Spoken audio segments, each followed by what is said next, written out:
जय हिंद दोस्तों, आप सबका आज के एडिटोरियल के वीडियो में बहुत ज़्यादा स्वागत है। आज है 21 दिसंबर, वेडनेसडे। 3 इश्यूज को हम डिस्कस करेंगे। एक आर्टिकल हिंदू में आया है, हर्ष पंत जी ने आर्टिकल लिखा है, the new normal in Indo Pacific, IR से संबंधित है। फिर एक आर्टिकल हम यहाँ पे ऑटोनॉमी की बात करेंगे, जैसे हम ईसी की ऑटोनॉमी की बात करें, इलेक्शन कमीशन की ऑटोनॉमी की बात करें। काफ़ी टाइम से, पिछले 1.5 महीने से डिबेट चल रहा है कि कैसे इलेक्शन कमीशन को और ऑटोनमस बनाया जा सकता है। पर यहाँ पे एक आर्टिकल में एक और पॉइंट रेस करा है कॉलमनिस्ट ने कि और भी जो हमारी कॉन्स्टिट्यूशनल बॉडीज हैं, कैसे वो भी सही मायने में ऑटोनमस बन सकती हैं, कैसे उनमें मिनिमम इंटरफेरेंस हो सकता है from the executive, from the legislative and from the judiciary. And last but not the least हम बात डिस्कस करेंगे जो नया ग्लोबल बायोडाइवर्सिटी फ्रेमवर्क है। यह आर्टिकल हिंदू में भी आया है, इंडियन एक्सप्रेस में भी आया है, तो तीनों का हम डिस्कशन करेंगे। क्वेश्चन ऑफ द डे जो होगा that will be towards the end of the video. Now अब देखिए, अब it is not only the war happening in Europe जिसके चलते जो जियो पोलिटिकल सिनेरियो है वो बदला है दुनिया भर में पिछले 1 साल में। साउथ एशिया और इंडियन ओशन भी उतना ही यहाँ पे इंपॉर्टेंट एक इमर्जिंग फॉल्ट लाइन्स यहाँ पे बनते हैं अगर हम चेंजिंग जियो पोलिटिकल ऑर्डर की बात करें। Indian ocean, Indo Pacific region, south Asian reason, यहाँ पे कॉन्टेस्ट जो है चाइना और भारत के बीच में ये बढ़ रहा है। और जहां पे इंडो पैसिफिक की बात आती है वहां पे केवल चाइना और भारत ही नहीं, लेकिन साथ के साथ भारत के जो और पार्टनर्स हैं, जो भारत के क्वाड पार्टनर्स हैं, अमेरिका है, जापान है, ऑस्ट्रेलिया है, इन सब के बीच कंपटीशन बढ़ रहा है। साउथ एशियन रीजन में चाइना बहुत सिग्निफिकेंट चेंजेस लेके आने की कोशिश कर रहा है। अब हमने ये भी देखा है कि साउथ एशियन रीजन में जैसे नेपाल, भूटान, मालदीव्स, श्रीलंका, पाकिस्तान, ऑफन उनके जो डिफरेंसेस होते हैं, अब इन सब देशों का कहना होता है कि इंडिया एज अ बुली, यानी कि इंडिया हमको बुली करने की कोशिश करता है just because India is a very big country.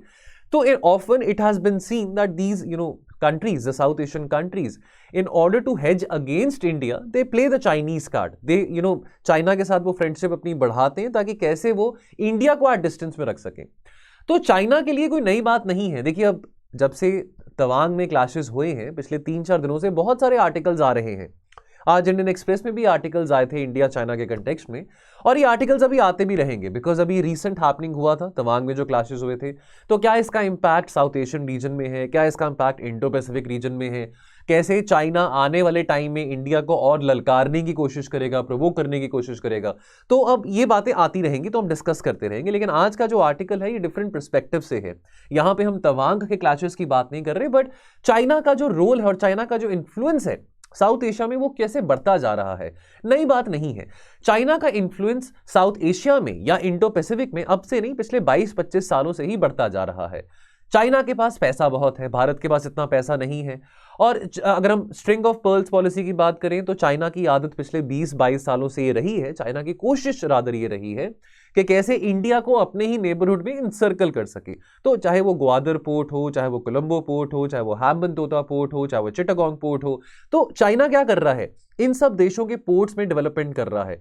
Port development के कारण इंडिया को कोशिश की जा रही है कि इंडिया को कैसे घेरा जा सकता है, कैसे अपनी जो प्रेजेंस है, चाइना जो अपना फुटप्रिंट है, अपनी जो प्रेजेंस है इंडियन ओशन रीजन में, बिकॉज ये सब कंट्रीज भी इंडियन ओशन में ही आती हैं, तो चाइना अपना जो प्रेजेंस है, अपना फुटप्रिंट है इस रीजन में बढ़ाने की कोशिश कर रहा है, पैसे देके इन देशों को ल्योर करके। और 2013 के बाद तो आफ्टर जब से बेल्ट एंड रोड इनिशिएटिव को इंस्टीट्यूशनलाइज करा है, तब से तो चाइना और ज्यादा इस रीजन में, इंडियन ओशन में, इंडो पैसिफिक में, साउथ एशियन रीजन में अपनी प्रेजेंस को और ज्यादा बढ़ा रहा है। It was only after the Galwan clashes in 2020 जब हमने ये रियलाइज किया कि हमारे लिए जो सबसे बड़ा चैलेंज है, खतरा है, वो पाकिस्तान नहीं है, वो चाइना है।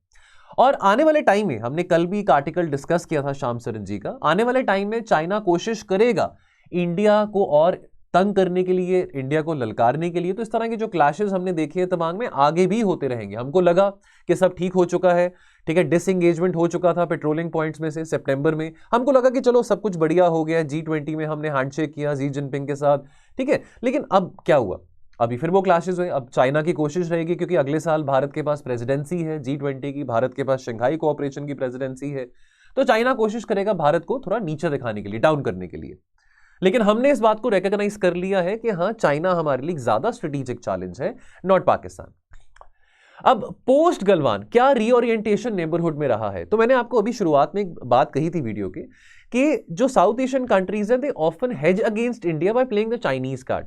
अब फॉर एग्जांपल अगर हम अभी फिलहाल जो प्रेजेंट डिस्पेंसेशन है मालदीव्स में, जैसे अभी वहां पे प्रेसिडेंट इब्राहिम सोली हैं, now he is seen to be somebody who is pro India. तो अब कहां पे एक टाइम पे हमने देखा था कैंपेन इंडिया आउट कैंपेन, और आज हम इंडिया फर्स्ट पॉलिसी देख रहे हैं मालदीव्स में। इससे पहले अब्दुल यमीन जो कि मालदीव्स के प्रेसिडेंट थे, वो प्रो चाइना माने जाते थे। अब ये ट्रेंड देखने को मिलता है श्रीलंका में, चाहे वो हम राजापक्सा ब्रदर्स की बात करें इन श्रीलंका, चाहे वो हम पाकिस्तान में बात करें, पाकिस्तान में कोई भी हो, इमरान खान हो, शरीफ हो, कोई भी हो, शरीफ ब्रदर्स हो, Imran Khan, whatever it is, Pakistan में हमेशा जो एक नजदीकी रहेगी toward that be towards China. Nepal की बात करें, नेपाल में अभी तो शेर बहादुर देउबा है, लेकिन नेपाल में शेर बहादुर देउबा से पहले प्रधानमंत्री कौन थे? केपी ओली थे। Again he was scene to be somebody who's pro China. Remember in 2020 just before these Galwan clashes happened, Nepal ने अपने मैप्स बदले थे और नेपाल ने अपने मैप्स में उत्तराखंड की जो टेरिटरी है लिम्पी अधूरा, वो भी अपने मैप्स में दिखाई थी। तो लेकिन अब अगेन अभी पिछले कुछ 2 सालों में आफ्टर द गलवान क्लैशेस हमारा जो रीओरिएंटेशन है नेबरहुड में वो काफी बेहतर हो रहा है। देखिए हमने श्रीलंका को बहुत मदद करी इस साल। Early this year Sri Lanka was facing a grave economic crisis, economic disaster वहां पे श्रीलंका में हुआ।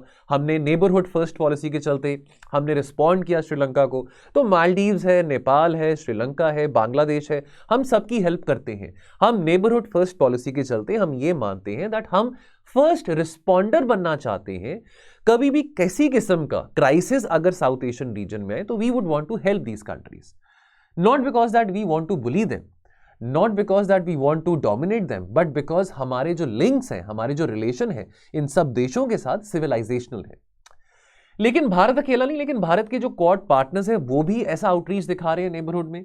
देखिए याद करिए, इसी साल की बात है, $500 मिलियन का ग्रांट अमेरिका ने दिया था नेपाल को under the millennium challenge cooperation. 2020 में अमेरिका ने साइन किया डिफेंस और सिक्योरिटी फ्रेमवर्क मालदीव्स के साथ।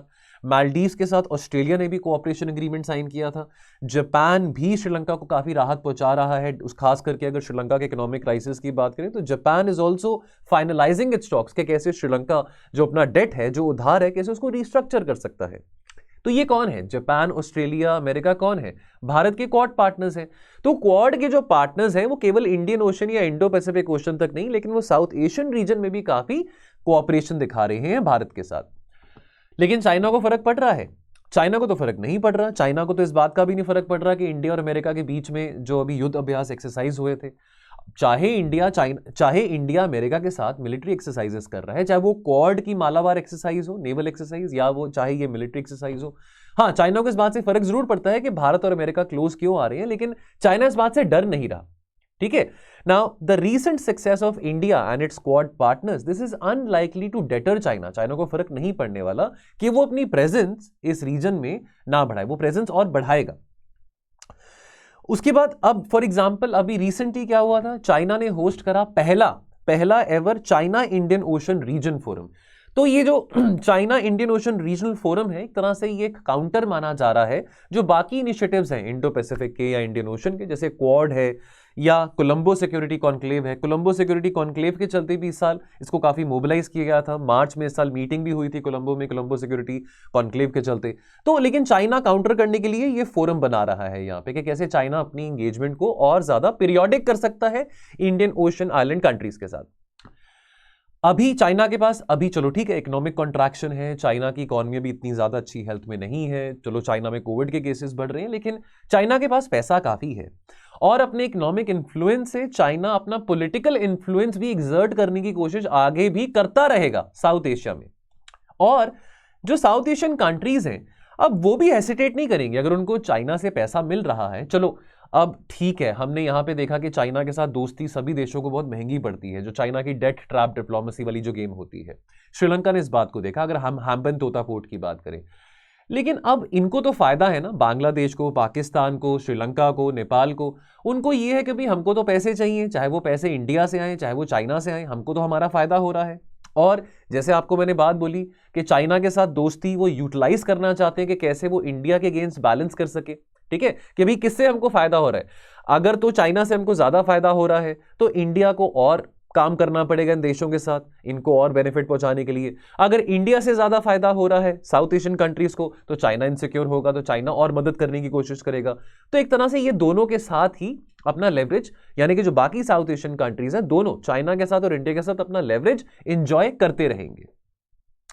अभी अगर हम साउथ एशिया की बात करें, ज्यादा अभी स्टेबिलिटी साउथ एशिया में भी नहीं है, right from Afghanistan to Myanmar. अभी नेपाल की बात करें, Nepal, Maldives, Bhutan, they are struggling with depleting forex reserves. Now, the COVID crisis and the Russia-Ukraine war, that has taken a big hitting on the forex reserves of many countries, including the South Asian countries. Bangladesh, surprisingly, आज से 2 साल पहले तमाम reports IMF की, world bank की ये बता रही थी कि बांग्लादेश बहुत बेहतरीन इकोनॉमिक ग्रोथ कर रहा है, कि Bangladesh will overtake India's GDP growth as well. लेकिन आज बांग्लादेश की इकोनॉमी में भी कॉन्ट्रैक्शन देखने को मिल रहा है। इतना सिवियर कॉन्ट्रैक्शन तो नहीं है जितना पाकिस्तान की इकोनॉमी में है या नेपाल की इकोनॉमी में है, लेकिन बांग्लादेश ने भी मदद मांगी है IMF से, लोन मांगा है IMF से। श्रीलंका की बात करें, Sri Lanka is yet to chart its way out of the economic crisis which has spiral to another level, especially in this year. और एनर्जी शॉर्टेजेस हैं, महंगाई की प्रॉब्लम है, day to day economic activities में डिस्ट्रप्शन हो रहा है। So there is lot of turmoil in South Asia, और इसके चलते डेफिनेटली चाइना भी कोशिश करेगा इन सब देशों को मदद करने के लिए। एक बात है कि भारत की जो मदद है इन देशों को वो अनकंडीशनल है। ये सारे देश इतनी बात तो जरूर समझ गए कि चाइना हमारा भला करने के लिए हमारी मदद नहीं कर रहा, चाइना अपने स्वार्थ के लिए हमारी मदद करने की कोशिश कर रहा है। इस बात की अंडरस्टैंडिंग तो इस रीजन में सभी कंट्रीज को अब तक आ चुकी है। चलिए अब holding the autonomy of election commission की हम बात करते हैं। देखिए अब ये मुद्दा 1.5 महीने से चलता आ रहा है। हम बात करें former chief justice of India NV Raman ji की, या हम बात करें UU ललित की, former chief justice of India UU Lalit की बात करें, या अगर हम प्रेजेंट चीफ जस्टिस की भी बात करें DY चंद्रचूड़ जी की। अब ये एक बात, अब आइडिया एक्सप्लोर करने की सजेशन यहाँ पे जुडिशरी की तरफ से आया है कि इलेक्शन कमीशन को ऑटोनोमस करने के लिए, इलेक्शन कमीशन में जो इलेक्शन कमिश्नर्स हैं, CEC है, उनको अपॉइंट करने के लिए जो अपॉइंटिंग बॉडी है उसको थोड़ा और वाइडन क्यों ना किया जाए, उसमें जुडिशरी की इन्वॉल्वमेंट भी हो, उसमें लीडर ऑफ ऑपोजिशन भी हो, उसमें रूलिंग पार्टी भी हो यानी कि प्राइम मिनिस्टर भी हो। तो कैसा रहेगा कि अगर एक मल्टीपल स्टेक होल्डर्स इन्वॉल्व रहेंगे इलेक्शन कमीशन ऑफ इंडिया के ऑफिसर्स को, CEC को, इलेक्शन कमिश्नर्स को अपॉइंट करने के लिए। ये तो हमको पता है कि election commission of India constitutional body है। अब ये डिबेट 1 महीने से 1.5 महीने से चलता आ रहा है। अभी ये फैसला भी सुप्रीम कोर्ट के सामने होगा, सुप्रीम कोर्ट इस पर फैसला लेगी कि कैसे, बिकॉज देखिए अगर हम CBI की बात करें या अगर हम बाकी बॉडीज की भी बात करें तो वहां पे एक मिक्सचर अब CBI में हम देखते हैं प्राइम मिनिस्टर भी इन्वॉल्व होते हैं, लीडर ऑफ ऑपोजिशन भी इन्वॉल्व होते हैं, ठीक है। तो एक उसमें ऑब्वियसली जुडिशरी भी इन्वॉल्व होती है, चीफ जस्टिस भी इन्वॉल्व होते हैं CBI के डायरेक्टर को अपॉइंट करने के लिए। तो अगर ये आइडिया यहाँ पे इलेक्शन कमीशन में एक्सप्लोर किया जाता है तो इसमें क्या हर्ज है। ये बात तो हमको पता है कि हमारा जो संविधान है, जो हमारा कॉन्स्टिट्यूशन है, 3 ऑर्गन्स पे निर्भर करता है, एग्जीक्यूटिव, जुडिशरी, लेजिस्लेटिव, तीनों अपने डोमेन्स। अब हम अमेरिकन प्रिंसिपल तो नहीं फॉलो करते हैं कि जहां पे कंप्लीट सेपरेशन ऑफ पावर्स है, लेकिन सेपरेशन ऑफ फंक्शन जरूर है। अपने दायरे में एग्जीक्यूटिव, जुडिशरी, लेजिस्लेटिव, अपने दायरे में उनको पूरी ऑटोनॉमी दी गई है डे टू डे फंक्शनिंग के लिए, और ओवरलैप तीनों एक दूसरे के साथ ना करें तो बेहतर है स्मूथ फंक्शनिंग के लिए। चेक्स एंड बैलेंसेस की भी बात आ जाती है, इसी करके एब्सोल्यूट अथॉरिटी ना एग्जीक्यूटिव के पास है, ना जुडिशरी के पास है, ना लेजिस्लेटिव के पास है, तो वो बैलेंस बनाए रखने के लिए तीनों ही ऑर्गन्स को इंडिपेंडेंस दी गई है। लेकिन यहां पे आर्टिकल में बात करी गई है 4th ब्रांच इंस्टीट्यूशंस के बारे। 3 तो हमारे ऑर्गन्स आ गए, एग्जीक्यूटिव, लेजिस्लेटिव, जुडिशरी, लेकिन यहां पे कॉलमनिस्ट कहते हैं कि जो हेल्दी कॉन्स्टिट्यूशनल डेमोक्रेसीज हैं need what are known as 4th branch institutions, यानी कि in addition to legislature, executive, judiciary, एक ऐसी ब्रांच जहां पे जो बॉडीज हैं, जो कॉन्स्टिट्यूशनल बॉडीज हैं, सही मायने में ऑटोनॉमी एंजॉय कर सकें, और इन कॉन्स्टिट्यूशनल बॉडीज की जो अपॉइंटमेंट है, जो मेंबर्स इसमें अपॉइंट होते हैं, जो ऑफिसर्स इसमें अपॉइंट होते हैं, क्यों नहीं वो एक मल्टीपल स्टेक होल्डर बॉडी इस यहां पे इन ऑफिसर्स को अपॉइंट कर सके, ठीक है। तो अब यहां पे इस आइडिया को हम एक्सप्लोर करेंगे। अब फॉर एग्जांपल यहां पे RTI की बात करी जाती है। कुछ दिन पहले हमने एक RTI को लेके भी आर्टिकल डिस्कस किया था। RTI का कानून 2005 में पास किया गया था भारत में। अब देखिए इसके RTI के चलते आप कोई भी इंफॉर्मेशन लेना चाहें तो ले सकते हैं। RTI इंकरेज करता है ट्रांसपेरेंसी को डेमोक्रेसी में, ठीक है। जितनी ट्रांसपेरेंसी होगी उतनी ही हमारी डेमोक्रेसी स्ट्रेंथन होगी। अब RTI के लिए हमारे पास इंफॉर्मेशन कमीशन है, लेकिन इंफॉर्मेशन कमीशन जो है वो कॉन्स्टिट्यूशनल बॉडी तो नहीं है, एक स्टैच्यूटरी बॉडी है। अब हमारे पास एक इंफॉर्मेशन कमीशन होनी चाहिए, वो है जिसको एडिक्वेटली स्टाफ्ड होना चाहिए, एडिक्वेटली उसको फंडिंग मिलनी चाहिए ताकि जो इन्फोर्समेंट है आरटीआई एक्ट का उसको ओवरसी कर सके। ये सब कुछ है, लेकिन उसके बावजूद भी जो लोग हैं, जो आरटीआई एक्टिविस्ट्स हैं, उनका ये कहना होता है कि हमको फिर भी इंफॉर्मेशन पूरी तरीके से नहीं मिलती है। बेशक हमारे पास ये मैकेनिज्म इंफॉर्मेशन कमीशन का एग्जिस्ट करता है। तो आइडिया यहां पे डिस्कस करा गया कि क्या हम इंसुलेट कर सकते हैं सीआईसी को सरकार से, फ्रॉम द एग्जीक्यूटिव। जब मैं सरकार की बात कर रहा हूं तो मैं एग्जीक्यूटिव की बात कर रहा हूं। Of course CIC is also a part of the executive, but कैसे एग्जीक्यूटिव इंटरफेरेंस से हम इंसुलेट कर सकते हैं सीआईसी को? ठीक है, citizens will attempt to invoke RTI, और उनका हक भी बनता है ताकि जितनी पब्लिक इंफॉर्मेशन वो एक्सट्रैक्ट कर सकें वो करते रहें फ्रॉम गवर्नमेंट डिपार्टमेंट्स। सरकार को बहुत मजा आता है कि वो इंफॉर्मेशन को विदहोल्ड करें, इंफॉर्मेशन को रिलीज ना करें। ठीक है, ये उनके इंटरेस्ट के लिए, बिकॉज सरकार को इस बात का भी डर है कि इंफॉर्मेशन अगर ज्यादा रिलीज कर दी, जो लोग इंफॉर्मेशन मांग रहे हैं तो भी हमारा ही गला आके पकड़ेंगे वो, तो सरकार को मजा आता है जितनी इंफॉर्मेशन वो विदहोल्ड कर सकते हैं। लेकिन अगर हमको इंफॉर्मेशन कमीशन को और इफेक्टिव बनाना है तो उसको हमको इंडिपेंडेंट रखना पड़ेगा from the executive, from the government. ठीक है, जिसके चलते इंफॉर्मेशन कमीशन की ऑब्लिगेशन बनेगी कि भाई विदाउट फियर और विदाउट फेवर उसको काम करना पड़ेगा। ठीक है, जाहिर सी बात है बाकी कॉन्स्टिट्यूशनल बॉडीज को भी अगर हम ऐसे बना देते हैं, सही मायने में इंडिपेंडेंट बना देते हैं, तो उनको भी विदाउट फियर और फेवर काम करना पड़ेगा अपने मैंडेट के हिसाब से। ठीक है, अब क्या होता है, अभी बहुत एक्सटेंसिव गवर्नमेंट कंट्रोल है over the central information commission, और इसके चलते हुआ क्या है, बेशक आरटीआई के कानून को पास हुए को आज 18 साल हो जाएंगे 2023 में, लेकिन आरटीआई के कानून में और आरटीआई के इंप्लीमेंटेशन में अभी भी बहुत ज्यादा कमजोरी है, बहुत ज्यादा कमी है। इसके चलते क्या हुआ है कि सीआईसी बेशक एक बॉडी बनाई गई है अंडर द आरटीआई एक्ट, लेकिन एक टूथलेस बॉडी है, एक इनइफेक्टिव बॉडी है। क्यों? बिकॉज एग्जीक्यूटिव इंटरफेरेंस इस बॉडी में बहुत ज्यादा है। कुछ एग्जांपल्स की बात करते हैं बाकी हम कंट्रीज की, साउथ अफ्रीका और केन्या की यहां पे बात करी गई है। Now they have constitutional provisions for fourth branch institutions. जैसे हम ह्यूमन राइट्स कमीशन की बात करें, इलेक्शन कमीशन हो, ठीक है, इनको इंटेग्रिटी इंस्टीट्यूशन कहा जाता है बिकॉज ये सही मायने में इंडिपेंडेंट है और ऑटोनमस है। जस्ट बिकॉज यहां पे किसी अफसर को 5 साल के लिए काम करने के लिए पोजीशन मिली है, ठीक है, इस करके वो ऑटोनमस या इंडिपेंडेंट नहीं है। लेकिन सही मायने में इंडिपेंडेंट या ऑटोनमस क्यों है? बिकॉज जो अपॉइंटमेंट प्रोसेस है फॉर सच बॉडीज, उसमें जो इन्वॉल्वमेंट रहती है वो मल्टीपल स्टेक होल्डर्स की रहती है। ठीक है, जिसमें सिविल सोसाइटी के लोग भी होते हैं, एनजीओज भी होते हैं, इंडिपेंडेंट एक्सपर्ट्स भी होते हैं, जुडिशरी भी होती है, ऑपोजिशन भी होती है, रूलिंग गवर्नमेंट भी होती है। तो ऐसा आइडिया यहां पे एक्सप्लोर करने की बात करी गई है। भारत में क्या है, constitution goes to some degree to protect the independence of the constitutional body. कब तक? जब तक जो ऑफिशियल्स हैं, जब तक वो ऑफिस में है।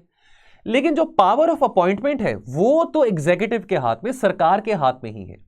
यानी कि फॉर्मली अगर हम बात करें, जब एग्जीक्यूटिव की बात कर रहे हैं तो प्रेसिडेंट ऑफ इंडिया मोस्टली ऐसी इंपॉर्टेंट अपॉइंटमेंट्स को प्रिसाइड करते हैं on the aid and advice of the council of ministers. ठीक है, अब council of ministers main executive body है, led by the prime minister, headed by the prime minister. तो वो नाम जो है, जो भी नेम्स होंगे, प्रपोज करेंगे प्रेसिडेंट ऑफ इंडिया को और उस हिसाब से आगे अपॉइंटमेंट की जाएगी। तो सिंपल अगर हम बात करें, it is the government, it is the सरकार विच डिसाइड्स कि किसको पोजीशन मिलेगी, किसको पोजीशन नहीं मिलेगी। Who will run the fourth branch institution? तो अगर सरकार डिसाइड, केवल सरकार ही डिसाइड करेगी कि कौन रन करेगा फोर्थ ब्रांच इंस्टीट्यूशंस को, तो ये हम इसको इंटेग्रिटी इंस्टीट्यूशंस कैसे कह सकते हैं? ये बात का एक यहां पे डिबेट इस आर्टिकल में शुरू करा गया है। लेट्स अंडरस्टैंड जो लिंक है between the power of appointment to a body and its control, ये दोनों ही किसके हाथ में है? हमारे, अगर हम अपने देश की बात करें, सरकार के हाथ में है। अब साउथ अफ्रीका में कॉन्स्टिट्यूशनल कोर्ट की रीसेंट कुछ जजमेंट जो आई थी, वहां पे क्या बात करी गई थी? ठीक है, वहां पे ये बात करी गई थी, ये बात आप कोर्ट भी कर सकते हैं जब हम इंडिपेंडेंस या ऑटोनॉमी ऑफ कॉन्स्टिट्यूशनल बॉडीज की बात करते हैं, स्टैट्यूटरी बॉडीज की बात करते हैं। तो साउथ अफ्रीकन कॉन्स्टिट्यूशनल कोर्ट की रीसेंट जजमेंट में यह बात कही गई थी कि सही मायने में ट्रू और फंक्शनल इंडिपेंडेंस इफेक्टिव तभी है जब जो ऑफिस है, जो अथॉरिटी है, वो किसी सिंगल इंडिविजुअल के हाथ में नहीं है, या उसको अपॉइंट करने की अथॉरिटी किसी सिंगल इंडिविजुअल के पास, किसी सरकार के पास या किसी पर्टिकुलर एंटिटी के पास नहीं है।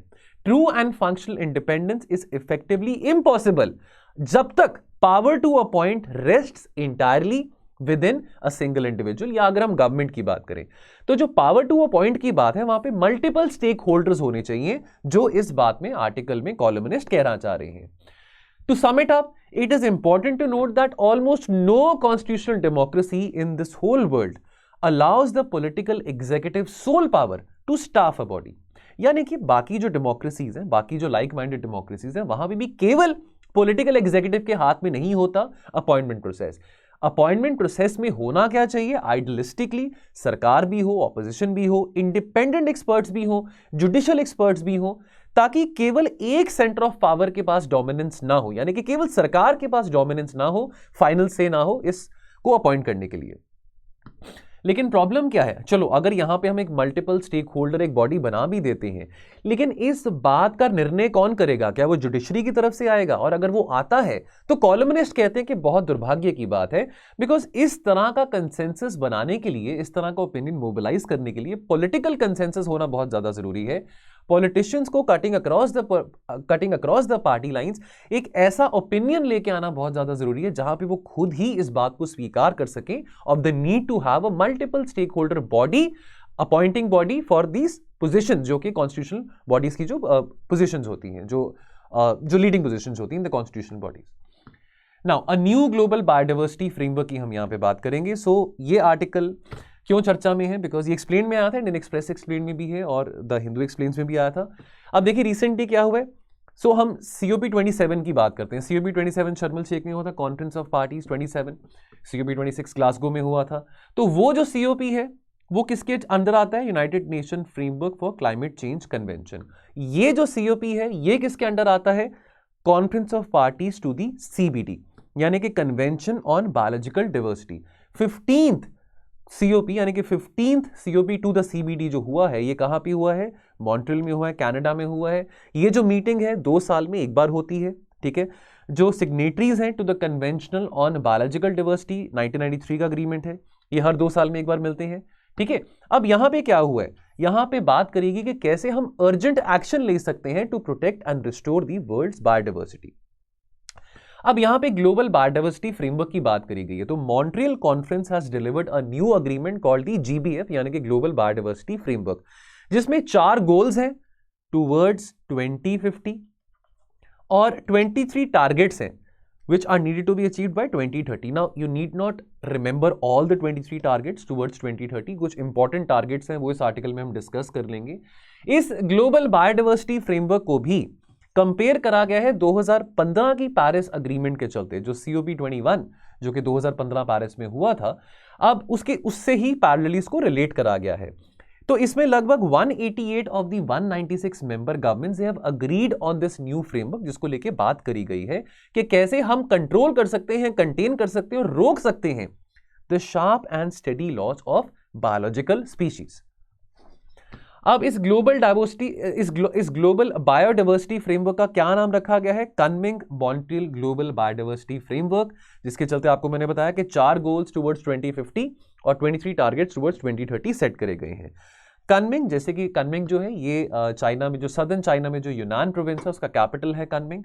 सो कन्मिंग-मॉन्ट्रियल फ्रेमवर्क यानी कि ग्लोबल बायोडाइवर्सिटी फ्रेमवर्क, और यहां पे कोशिश करी जाएगी कि कैसे जो एग्जिस्टिंग बायोडाइवर्सिटी है और इंश्योर किया जाएगा। तो पहली बात है कि सेव द एग्जिस्टिंग बायोडाइवर्सिटी, ठीक है। बहुत सारे पशु पक्षी हैं, कितने सारे स्पीशीज हैं जिसके बारे में हमको अभी पता भी नहीं है, millions and millions of species, ठीक है। रोज कोई ना कोई नई स्पीशीज की खोज हो रही होती है, आविष्कार हो रहा होता है। तो कोशिश करी जाएगी कि कैसे इनकी संख्या को बचाया जा सकता है, बिकॉज आफ्टर ऑल बहुत सारे बेनिफिट्स होते हैं बायोडाइवर्सिटी के, बहुत सारे इकोसिस्टम सर्विसेज प्रोवाइड करते हैं बायोडाइवर्सिटी के चलते जो पशु पक्षी हैं। और कोशिश करी जाएगी that at least 30% of the degraded terrestrial, inland water, coastal and marine ecosystems, इसको भी कंजर्व किया जाएगा। तो अगर हम बात करें जैव विविधता यानी कि बायोडाइवर्सिटी, ये इंपॉर्टेंट क्यों है? देखिए अब कितने सारे पशु पक्षी एग्जिस्ट करते हैं जैसा आपको मैंने बताया, और ये अपने अपने तरीके से प्रकृति के साथ, कुदरत के साथ, एनवायरमेंट के साथ इंटरेक्ट करते हैं। CBD का ये कहना है, कन्वेंशन ऑन बायोडाइवर्सिटी का ये कहना है कि लगभग 1.75 मिलियन स्पीशीज है जिसको अभी तक आइडेंटिफाई करा गया है, इंक्लूडिंग बहुत सारे ऐसे इंसेक्ट्स हैं, बहुत सारे ऐसे कीड़े हैं, while there may be some 13 million more species as well। तो क्या क्या बेनिफिट्स होते हैं बायोडाइवर्सिटी की? इकोसिस्टम सर्विसेज हैं तो वो ह्यूमंस को प्रोवाइड करते हैं फूड, फ्यूल, फाइबर, शेल्टर, ठीक है। वो मॉडरेट करते हैं the impact of climate change, चाहे वो इफेक्ट ऑफ फ्लड्स हो, ड्रॉट्स हो, एक्सट्रीम टेम्परेचर्स हो, विंड हो, क्लाइमेट को स्टेबलाइज करते हैं। पॉलिनेशन ऑफ प्लांट्स में जो हम बात करें स्पीशीज काफी इंपॉर्टेंट रोल प्ले करते हैं। तो ये इंपॉर्टेंट इकोसिस्टम सर्विसेज हैं जो कि बायोडाइवर्सिटी के चलते हमको मिलती हैं।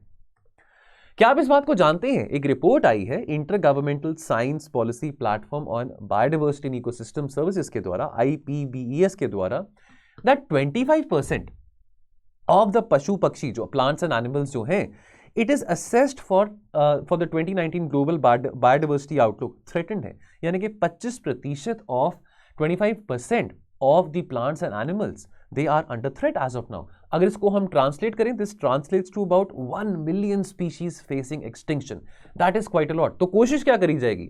कोशिश करी जाएगी कि कैसे इसको रोका जा सकता है, कि कैसे ये जो स्पीशीज हैं ये एक्सटिंक्शन फेस ना करें। नाउ अभी जो अग्रीमेंट है to implement the GBF, the global biodiversity framework, इसको अभी पुश करा गया था दिसंबर 18 को, और this came in the face of objections. काफी कंट्रीज हैं, अगर हम डेमोक्रेटिक रिपब्लिक ऑफ कॉन्गो की बात करें, कैमरून, युगांडा की बात करें, कुछ अफ्रीकन कंट्रीज हैं जिन्होंने इस फ्रेमवर्क को अपोज भी किया है। टारगेट्स क्या है फॉर 2030? बहुत सारे टारगेट्स हैं, लेकिन कुछ इंपॉर्टेंट टारगेट्स की हम बात करें। डिफॉरेस्टेशन को रिवर्स करना, डिफॉरेस्टेशन को कंटेन करना, डिग्रेडेड एरियाज को प्रोटेक्ट करना, ठीक है, ऐसी ह्यूमन एक्टिविटीज को रोकना जो कि लिंक्ड है, जो कि डायरेक्टली लिंक्ड है टू स्पीशीज एक्सटिंक्शन, जिसके कारण जो स्पीशीज है वो थ्रेटेंड है, ठीक है, जिसके कारण जो संख्या है एनिमल्स की और प्लांट्स की वो कम हो रही है, ठीक है, cutting pollution to non harmful levels. और बहुत इंपॉर्टेंटली यहां पे बात करी गई है spread of invasive alien species का, कुछ ऐसी एक्सोटिक स्पीशीज जिनको एक ऐसे इकोसिस्टम में इंट्रोड्यूस किया जाता है जिसके चलते जो बाकी पशु पक्षी हैं उनकी जो एग्जिस्टेंस है वो खतरे में होती है, ठीक है। तो कैसे इसको भी कंटेन किया जा सकता है? Of course last but not the least, minimizing climate change impact and ocean acidification. अगर हम 4 गोल्स की बात करें जो ग्लोबल बायोडाइवर्सिटी फ्रेमवर्क के चलते टुवर्ड्स 2050 डिजाइन करे गए हैं, तो एक तो बात आती है इकोसिस्टम्स की इंटेग्रिटी एंड हेल्थ को मेंटेन करना। दूसरी बात आती है जो इकोसिस्टम के अब जो वैल्यूएबल इकोसिस्टम सर्विसेज बायोडाइवर्सिटी के द्वारा प्रोवाइडेड रहती हैं, कैसे उसको भी कंजर्व किया जा सकता है, ठीक है, उसको मेजर करना, उसको प्रिजर्व करना।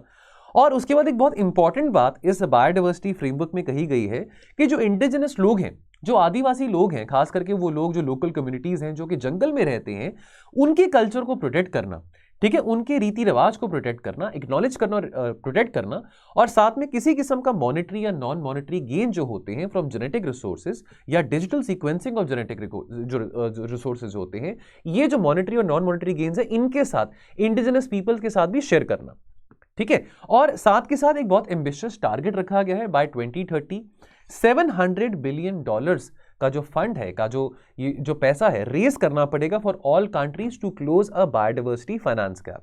तो ये $700 बिलियन यहां पे बायोडाइवर्सिटी प्रोटेक्शन की बात हो रही है। तो देखिए, क्लाइमेट चेंज है, बायोडाइवर्सिटी प्रोटेक्शन की हम बात कर रहे हैं, इस सब के लिए पैसा बहुत ज्यादा चाहिए। अब डेवलपिंग देशों का ये कहना होता है, उनकी ये कंप्लेंट होती है कि यहाँ पे मीटिंग्स में, फोरम्स में आप बहुत एम्बिशियस टारगेट सेट कर देते हैं, लेकिन ये पैसा कहां से आएगा?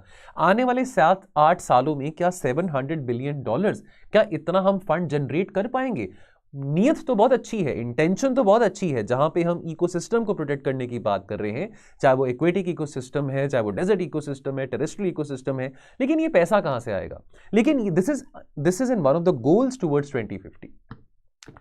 जो ये फ्रेमवर्क है ये अलाइनमेंट में भी है with the sustainable development goals. For example अगर हम SDG गोल 13, 14 और 15 की बात करें, इसके साथ ये जो फ्रेमवर्क है बिल्कुल अलाइ करता है, जैसे क्लाइमेट एक्शन हो, लाइफ बिलो वाटर हो, लाइफ ऑन लैंड हो। Now what is expected from the member nations? तो जो मेंबर नेशंस हैं 188 countries out of the 196 countries जिन्होंने एक्सेप्ट करा इस फ्रेमवर्क को, उनको क्या करना पड़ेगा? They have to submit a revised and updated biodiversity strategy and action plans. और ये जो कॉन्फ्रेंस होगी जो 2024 में होगी, 2 साल में एक बार होती है, 2022 में हो चुकी है मॉन्ट्रियल में कनाडा में, अगली कॉन्फ्रेंस कब होगी? 2 साल बाद 2024 में। तो क्या क्या उनकी स्ट्रैटेजी रहेगी, क्या क्या उनके प्लान्स रहेंगे, वो उनको आने वाले 2 साल में शेयर करने पड़ेंगे। Further, the parties to this convention, they have to submit national reports in 2026 and 2029 to help prepare the global reviews. और जो देश, जो मेंबर हैं, जो सिग्नेटरी हैं इस कन्वेंशन के, जिन्होंने इस फ्रेमवर्क को एक्सेप्ट भी करा है, उनको अपने एग्जिस्टिंग लॉज को रिव्यू करना पड़ेगा, not just related to the environment but also अगर हम इंडस्ट्री की बात करें, एग्रीकल्चर की बात करें, लैंड यूज पैटर्न की बात करें, जो एनवायरमेंट के लिए भी खतरा है और बायोडाइवर्सिटी के लिए भी खतरा है, तो कैसे उन कानूनों को भी रिव्यू किया जा सकता है और इफेक्टिव बनाया जा सकता है, जिसके चलते बायोडाइवर्सिटी को एडिक्वेटली प्रोटेक्ट किया जा सकता है। फंडिंग की बात आती है तो बाय 2030 ये फ्रेमवर्क एक्सपेक्ट करता है कि एटलीस्ट $200 बिलियन प्रति साल पर ईयर रेस किया जाएगा फ्रॉम ऑल सोर्सेज। तो चाहे वो डोमेस्टिक है, इंटरनेशनल है, चाहे वो सिविल सोसाइटी के द्वारा है, ठीक है, चाहे वो प्राइवेट सेक्टर के द्वारा है।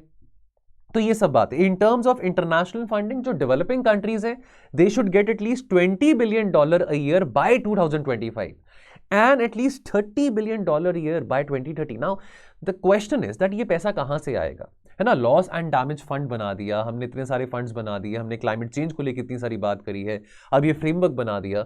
डेवलपिंग कंट्रीज कहते हैं कि हम किसको प्रायोरिटी दें, पॉवर्टी एलिवेशन को प्रायोरिटी दें या इन सब बातों को प्रायोरिटी दें, इन सब बातों को प्रायोरिटी दें, सॉरी मैंने पॉवर्टी बोल दिया, इन सब बातों को प्रायोरिटी दें।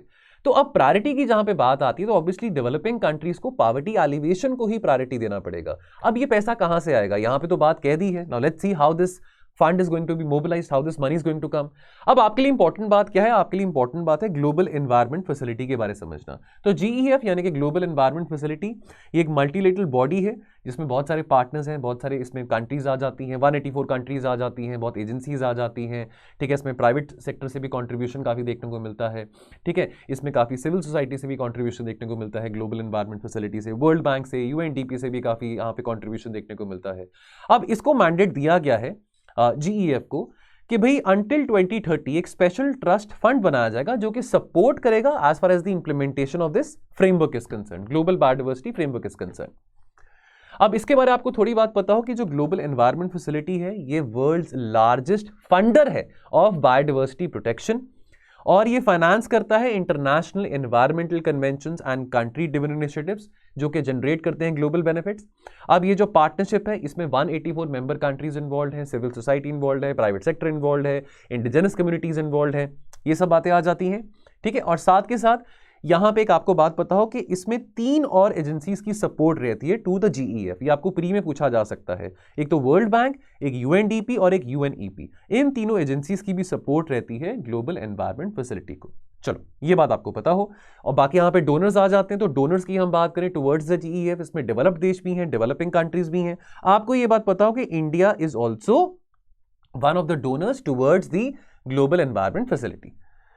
चलिए क्वेश्चन ऑफ द डे क्या बनता है, Indian constitutional history is no stranger to the perils of executive power over appointments to independent bodies. Comment करें 150 वर्ड्स में। तो जो आर्टिकल हमने डिस्कस किया था 4th ब्रांच इंस्टीट्यूशन का, उस आर्टिकल से रिलेटेड आप यहां पे इस क्वेश्चन को इजीली आंसर कर सकते हैं 150 वर्ड्स में। आप इस क्वेश्चन को आंसर करके आप हमारे टेलीग्राम ग्रुप में भी पोस्ट कर सकते हैं अगर आप करना चाहें तो। Name of the Telegram group क्या है, editorials with means answer writing. अगर आप इस ग्रुप का हिस्सा बनना चाहते हैं तो अभी अगर आप वीडियो देख रहे हैं तो डिस्क्रिप्शन बॉक्स में आपको ये लिंक दिखाई देगा, क्लिक करेंगे तो आपको हमारे टेलीग्राम चैनल के टुवर्ड्स रीडायरेक्ट किया जाएगा। और यहाँ पे शाम को 6 बजे मॉडल आंसर और बेस्ट आंसर दोनों ही पिन करे जाते हैं। सो ठीक है दोस्तों, आज की डिस्कशन में इतना ही रहेगा। मिलेंगे हम कल और एनालिसिस के साथ। आप अपना ध्यान रखें और पढ़ते रहें। Thank you so much. जय हिंद।